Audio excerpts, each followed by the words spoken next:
Comment tu as pu ne pas t'en rendre compte? Qu'est-ce qu'elle fait là? D'où est-ce qu'elle est venue?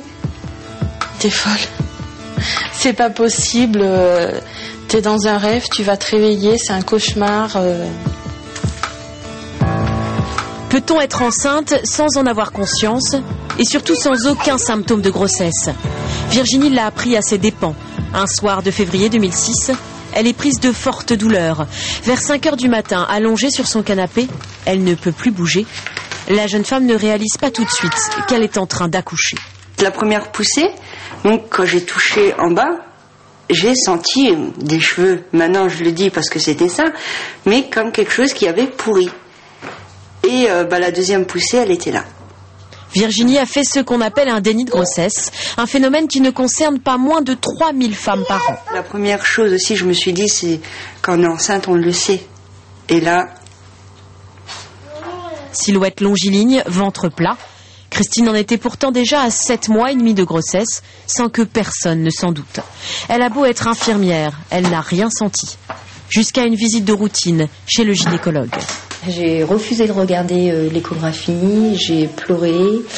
Je me suis dit, je vais me réveiller, c'est un cauchemar, je me réveille, demain, il n'y a plus rien, voilà. Comme Christine et Virginie, la plupart des femmes qui font un déni suivent une contraception, ont leurs règles et n'ont pas pris de poids pendant la grossesse.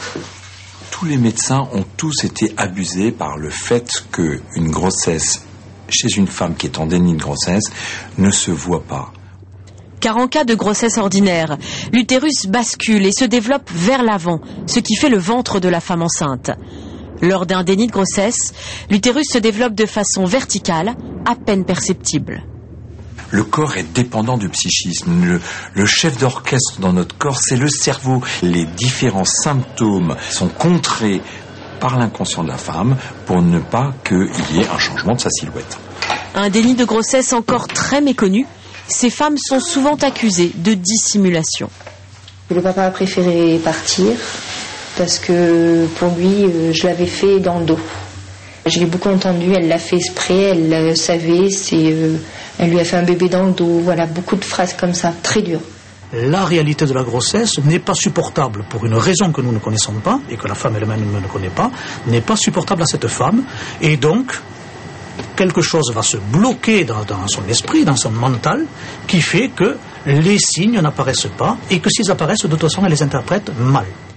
Alexandra a clairement identifié les raisons de son déni. Déjà mère, elle ne voulait pas d'autre enfant. Quelques semaines après l'accouchement, elle avait toujours du mal à assumer.